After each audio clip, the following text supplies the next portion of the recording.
नमस्कार दोस्तों, आप सभी का स्वागत है हमारे YouTube चैनल बायोलॉजी ज्ञान बाई अखिल सर। आज हम लोग जानेंगे एक नए वीडियो के बारे में जिसका नाम है ट्रांसफॉर्मेशन एक्सपेरिमेंट। इसको हम लोग ग्रिफिथ एक्सपेरिमेंट के नाम से भी जानते हैं। आज के वीडियो में हम लोग प्रमुख रूप से जानेंगे ट्रांसफॉर्मेशन एक्सपेरिमेंट क्या है, इसको किस वैज्ञानिक ने ऑपरेट किया था, इसका नाम ट्रांसफॉर्मेशन एक्सपेरिमेंट क्यों पड़ा, यह एक्सपेरिमेंट किस ऑर्गेनिज्म पर किया गया था, कौन सी बैक्टीरियल स्पीसीज का यूज किया गया था, ऐसी तमाम सारी चीज़ों के बारे में हम लोग जानेंगे। अब हम लोग टॉपिक पर आते हैं। देखिए, नाम है ट्रांसफॉर्मेशन एक्सपेरिमेंट। तो सबसे पहला प्रश्न है कि ट्रांसफॉर्मेशन एक्सपेरिमेंट को किस वैज्ञानिक ने ऑपरेट किया था। तो ट्रांसफॉर्मेशन एक्सपेरिमेंट को करने का श्रेय फ्रेडरिक ग्रिफिथ नामक वैज्ञानिक को जाता है, जो इंग्लैंड के बैक्टीरियोलॉजिस्ट थे और उन्होंने यह अध्ययन एक्सपेरिमेंट 1928 में किया था। दूसरा प्रश्न है कि यह एक्सपेरिमेंट किस ऑर्गेनिज्म पर किया गया था। तो इसका आंसर है कि माइस पर, चूहे पर यह एक्सपेरिमेंट किया गया था। किस बैक्टीरियल स्पीसीज का अध्ययन किया गया था इसमें, तो नाम है डिप्लोकोकस न्यूमोनी, या जिसको हम लोग वर्तमान में स्ट्रेप्टोकोकस के नाम से जानते हैं। ये बैक्टीरिया की जाति एनिमल में निमोनिया रोग को उत्पन्न करती है। एक और बहुत इंपॉर्टेंट पॉइंट कि इसमें बैक्टीरिया के कितने स्ट्रेन पर अध्ययन किया गया था।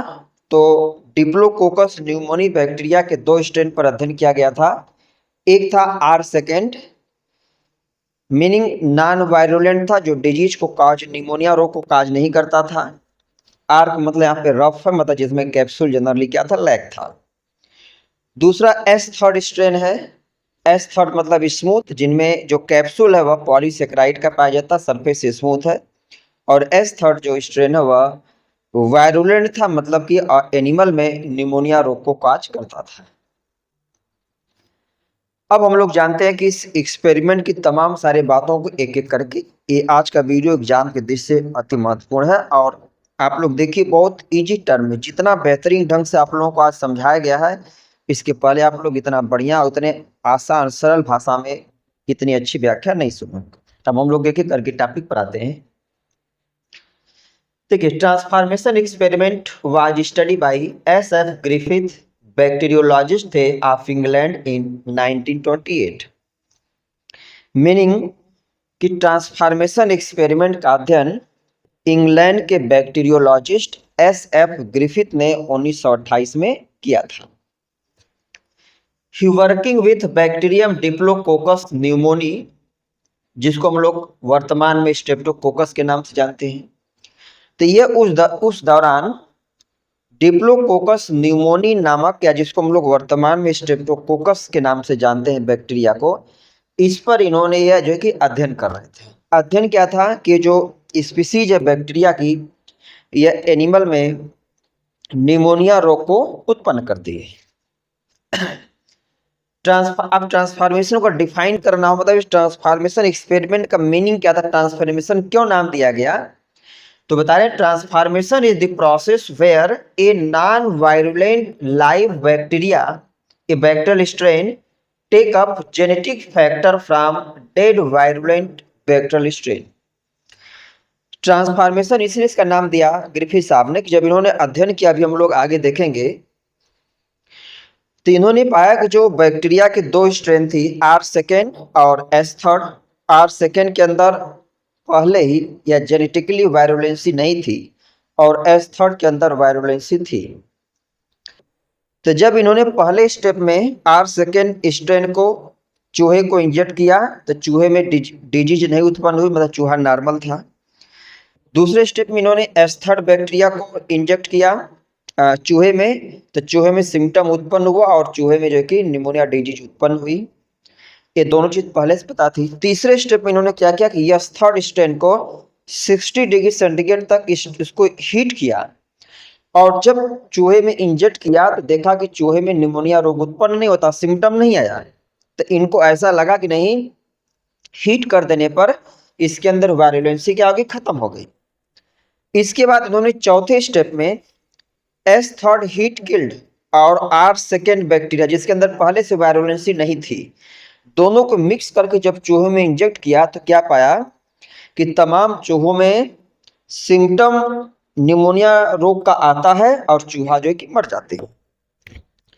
तो यह इस चीज को नहीं कंफर्म कर पाए कि नहीं ट्रांसफार्मिंग एलिमेंट है क्या, किसके कारण ऐसा हुआ।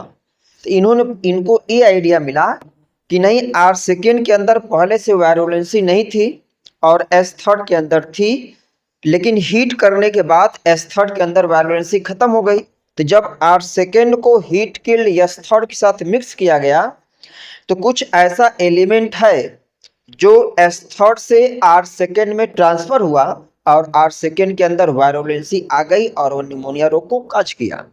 इसलिए इसका नाम सिर्फ दे दिया ट्रांसफॉर्मेशन एक्सपेरिमेंट।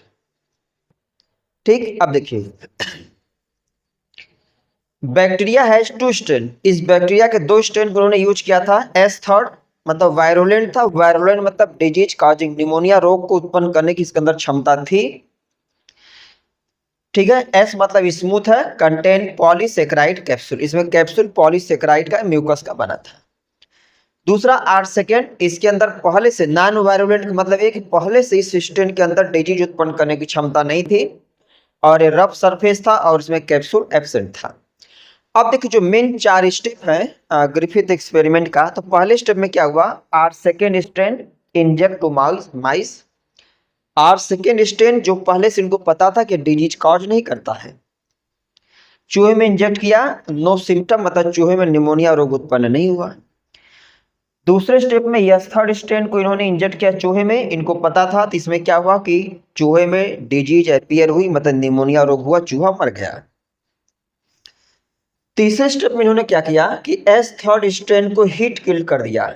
कितना, तो 60 डिग्री सेंटीग्रेड तक। तो जब इन्होंने 60 डिग्री सेंटीग्रेड तक इसको हीट किल किया और उसके बाद चूहे में इंजेक्ट किया तो क्या पाए, नो सिम्टम, चूहे में सिम्टम अपीयर नहीं हुआ, निमोनिया रोग नहीं हुआ। तो इनको ये लगा कि हीट कर देने से एस थर्ड के अंदर से वायरुलेंसी की आगे खत्म हो गई। लेकिन जब चौथे स्टेप में एस थर्ड हीट किल्ड और आर सेकेंड को मिक्स किया, अब देखिए यहां पर क्या है, एस थर्ड हीट किल्ड के अंदर वायरुलेंसी यहाँ पे क्या आ गई, हीट करने से खत्म हो गई इनके अनुसार। आर सेकेंड के अंदर पहले से वायरुलेंसी नहीं है, लेकिन जब दोनों को मिक्स करके इन्होंने चूहे में इंजेक्ट किया तो क्या पाया कि चूहे में डिजीज होती है, निमोनिया सिम्टम आता है और चूहा मर जाता है। इनको ये कंफर्म नहीं हुआ कि ये हुआ क्यों, ये इस चीज को नहीं बता पाए कि किस कंपोनेंट का ऐसा ट्रांसफॉर्मेशन हुआ, क्या ऐसा हुआ कि ऐसी समस्या उत्पन्न हो गई। तो इन्होंने क्या कहा कि from above he concluded that transformation of R second into virulent strain. इन्होंने ये कहा उपरोक्त अध्ययन के आधार पर कि आर सेकेंड के अंदर पहले से वायरुलेंसी नहीं थी और एस थर्ड को हीट कर देने पर इसकी वायरुलेंसी क्या हो गई, खत्म हो गई थी। लेकिन जब दोनों को मिक्स कर दिया इन्होंने तो इन्होंने ये माना कि एस थर्ड के अंदर कुछ ऐसा फैक्टर है जो एस थर्ड से आर सेकेंड में गया और आर सेकेंड के अंदर क्या था, वायरुलेंसी आ गई। तो इन्होंने क्या कहा कि ट्रांसफॉर्मेशन इसलिए नाम दिया कि एस थर्ड से कोई फैक्टर आर सेकेंड में गया जिससे उसके अंदर वायरुलेंसी आई और उन्होंने इसका नाम ट्रांसफॉर्मेशन देके यहीं पे इनका एक्सपेरिमेंट समाप्त हो गया। अब सबसे बड़ा प्रश्न आता है कि ये कैसे सिद्ध हुआ कि नहीं ट्रांसफार्मिंग एलिमेंट क्या है, डीएनए है। देखिए इसके बाद वैज्ञानिकों के अंदर तमाम सारा मतभेद आ गया कि नहीं, कुछ लोगों ने कहा कि नहीं, जो इन्फेक्टेड जो बैक्टीरिया एस्थर्ड जो स्ट्रेन है उसके प्रोटीन के अंदर वायरुलेंसी है। बहुत सारे लोगों ने कहा उसके आरएनए के अंदर वायरुलेंसी है। अब बहुत सारे लोगों ने माना कि नहीं उसके डीएनए के अंदर वायरुलेंसी है। तो इस बात को प्रूफ करने का श्रेय किसको जाता है, तो 3 वैज्ञानिकों का ग्रुप था। तो अब देखिए यहाँ पर क्या है कि transforming chemical was confirm by Avery MacLeod और मैककॉर्टी इन 1944। मीनिंग 1928 के बाद बीच के समय में तमाम मतभेद हुए, तमाम एक्सपेरिमेंट हुए, लेकिन ये कन्फर्म नहीं हुआ। 1944 में 3 वैज्ञानिक आए जिनका नाम था एवेरी, दूसरे वैज्ञानिक का मैकलियोड और तीसरे का मैककार्टी। इन लोगों ने 1944 में इस एक्सपेरिमेंट को रिपीट करके और इस बात को कंफर्म किया कि ट्रांसफार्मिंग एलिमेंट क्या है, डीएनए है, न कि कोई अन्य कंपोनेंट। ठीक, अब देखिए इन्होंने क्या किया, तो जब इन्होंने एक्सपेरिमेंट को रिपीट किया तो सेम वैसा रिजल्ट आया। तो अब यहां पर देखिए इन्होंने क्या किया कि जो ये चूहा यहाँ पर जो डेथ हुआ था, जब यस थर्ड हीट किल्ड और 8 सेकंड को मिलाने पर जो चूहे में सिम्टम अपीयर, चूहा निमोनिया से मर गया। तो इस चूहे के एक्सट्रैक्ट को इन्होंने अलग अलग पार्ट में डिवाइड किया। मीनिंग क्या हुआ कि जो डेड चूहे से जो एस थर्ड बैक्टीरिया इनको मिला था, उस एस थर्ड बैक्टीरिया के कार्बोहाइड्रेट को और लिपिड को इन्होंने क्या किए, दो कंपोनेंट को अलग कर दिए। क्योंकि पहले से पता था, कंफर्म था कि जो जेनेटिक कैरेक्टर का ट्रांसफॉर्मेशन है वह कार्बोहाइड्रेट के अंदर, लिपिड के अंदर नहीं है। तो एक क्या किया कि उस बैक्टीरिया के सेल से लिपिड को और कार्बोहाइड्रेट को अलग कर दिए। अब देखिए 4 स्टेप में एक्सपेरिमेंट किया। सबसे पहले क्या है, extract of S third bacteria, bracket में डेड माइस। इसका मीनिंग ये है कि जो मरे चूहे से जो बैक्टीरिया को उन्होंने आइसोलेट किया, तो उस बैक्टीरिया को एक्सट्रैक्ट को लिया इन्होंने, फिर उसमें लाइव 8 सेकेंड बैक्टीरिया को मिलाया, प्लस प्रोटीनेज एंजाइम को मिक्स किया। अब चूहे में ए इंजेक्ट किए तो क्या देखे कि चूहे में निमोनिया रोग होता है और चूहा मर जाता है। मतलब ट्रांसफॉर्मेशन यहाँ पर हुआ। अब प्रश्न है कि यहाँ पे प्रोटीनेज एंजाइम क्यों मिक्स किया गया था इन लोगों के द्वारा। तो इसका आंसर ये है कि अगर जो डेड चूहे से जो बैक्टीरिया मिला है, अगर उस बैक्टीरिया के अंदर अगर प्रोटीन ट्रांसफार्मिंग एलिमेंट होगा, तो प्रोटीनेज एंजाइम का यूज करने से प्रोटीनेज क्या करेगा, प्रोटीन को डिग्रेड कर देगा। तो ट्रांसफॉर्मेशन यहाँ पे नहीं होगा। अगर यहाँ ट्रांसफॉर्मेशन नहीं होता तो माना जाता कि ट्रांसफार्मिंग एलिमेंट क्या है, उस बैक्टीरिया का प्रोटीन है। लेकिन प्रोटीनेज एंजाइम इस बैक्टीरिया के प्रोटीन को डिग्रेड कर दिया होगा, लेकिन उसके बावजूद ट्रांसफॉर्मेशन हुआ। इसका मीनिंग कि इस एस थर्ड बैक्टीरिया के प्रोटीन के अंदर ये ट्रांसफॉर्मेशन की कैपेसिटी या वायरुलेंसी नहीं थी। अब देखिए दूसरे स्टेप में extract of S third bacteria जो डेड चूहे से प्राप्त हुआ था, उसके एक्सट्रैक्ट को लिया इन्होंने, फिर इसमें लाइव और सेकेंड बैक्टीरिया को मिलाया क्योंकि इसके अंदर वायरुलेंसी पहले से नहीं है, और प्लस आरएनएज एंजाइम को मिलाया। आरएनएज इसलिए मिलाया कि प्रोटीन तो कंफर्म हो गया कि नहीं है, तो अगर इस एस थर्ड बैक्टीरिया के आरएनए के अंदर वायरुलेंसी होगी तो आरएनएज एंजाइम को जब हम लोग यूज करेंगे तो आरएनए को डिग्रेड कर देगा। मतलब यहाँ पे ट्रांसफॉर्मेशन जो है कि जो नहीं होगा। लेकिन देखिए यहाँ क्या हुआ, जब extract of S third bacteria का मिलाया प्लस 8 सेकेंड लाइव 8 सेकेंड और प्लस आरएनएज, तो आरएनए को मतलब तोड़ दिया होगा। तो यहाँ ट्रांसफॉर्मेशन नहीं होना चाहिए, लेकिन जब चूहे में इंजेक्ट किया गया तो पाया गया कि चूहे में सिम्टम अपीयर हुआ, चूहा मर गया। इसका मीनिंग क्या हो गया कि जो एस थर्ड बैक्टीरिया के आरएनए के अंदर भी वायरुलेंसी नहीं है। तीसरा एक्सपेरिमेंट, तीसरा स्टेप में क्या किया इन्होंने, एक्सट्रैक्ट ऑफ एस थर्ड, ठीक, प्लस लाइव 8 सेकेंड बैक्टीरिया और प्लस डीएनएज। मतलब तीसरे स्टेप में क्या किए कि जो डेड चूहे से बैक्टीरिया मिला उसके एक्सट्रैक्ट को लिया, 8 सेकेंड मिलाया और डीएनएज एंजाइम को मिलाया, अब चूहे में इंजेक्ट किया। तो यहाँ क्या देखे कि नो सिम्टम, मतलब ट्रांसफॉर्मेशन नहीं हुआ। इसका मीनिंग क्या हुआ कि जो डीएनएज एंजाइम है वह इस बैक्टीरिया के डीएनए को डिग्रेड कर दिया और इसलिए ट्रांसफॉर्मेशन नहीं हुआ। तो ये इसी स्टेप पे कंफर्म हो गया कि ट्रांसफॉर्मिंग एलिमेंट बैक्टीरिया के डीएनए के अंदर, मतलब डीएनए के अंदर वायरुलेंसी छिपा है। लेकिन इस चीज को और ज्यादा कंफर्म हो जाए, एक स्टेप इन्होंने और रिपीट किया। देखिए क्या, extract of S third plus 8 second bacteria और विदाउट डीएनएज। अगले स्टेप इन्होंने डीएनएज एंजाइम का यूज नहीं किया। अब देखिए क्या हुआ, जब डीएनएज एंजाइम का यूज नहीं किया और चूहे में इंजेक्ट किया तो सिम्टम अपीयर, यहाँ पे सिम्टम आया चूहे में, चूहा मर गया। तो इन दोनों स्टेप से 100% कंफर्म हो गया कि जो डेड चूहे से जो बैक्टीरिया प्राप्त हुआ है उस बैक्टीरिया के डीएनए में क्या है, वायरुलेंसी है। तो उपरोक्त के आधार पर क्या लिखा हुआ कि from above it is clear that, ये कंफर्म हुआ कि डीएनए क्या है, जेनेटिक मटेरियल है। तो कई बार ये भी पूछा गया है एग्जाम में, वाइवा में, कि ट्रांसफॉर्मेशन एक्सपेरिमेंट किस लिए किया गया था, एम क्या था। तो ट्रांसफॉर्मेशन एक एक्सपेरिमेंट, पहला एक्सपेरिमेंटल प्रूफ था यह सजेस्ट करने के लिए कि डीएनए क्या है, जेनेटिक जो कि मटेरियल है। अब हम लोग अगर आज के वीडियो को समरी के रूप में देखें, 4-5-6 महत्वपूर्ण प्रश्न इसमें से क्या क्या आ सकते हैं वाइवा के लिए। देखिए सबसे पहला यह है, ट्रांसफॉर्मेशन एक्सपेरिमेंट को किस वैज्ञानिक ने कंडक्ट किया था। तो इसका आंसर है इंग्लैंड के बैक्टीरियोलॉजिस्ट फ्रेडरिक ग्रिफिथ 1928 में। किस ऑर्गेनिज्म पर एक्सपेरिमेंट किया गया था, माइस चूहे पर। किस बैक्टीरिया का यूज किया गया था, तो बैक्टीरिया का नाम था डिप्लोकोकस न्यूमोनी, या जिसको हम लोग वर्तमान में स्टेप्टोकोकस के नाम से भी जानते हैं। ये बैक्टीरिया कौन से रोग उत्पन्न करता है एनिमल में, तो निमोनिया नामक रोग को ये बैक्टीरिया उत्पन्न करता है।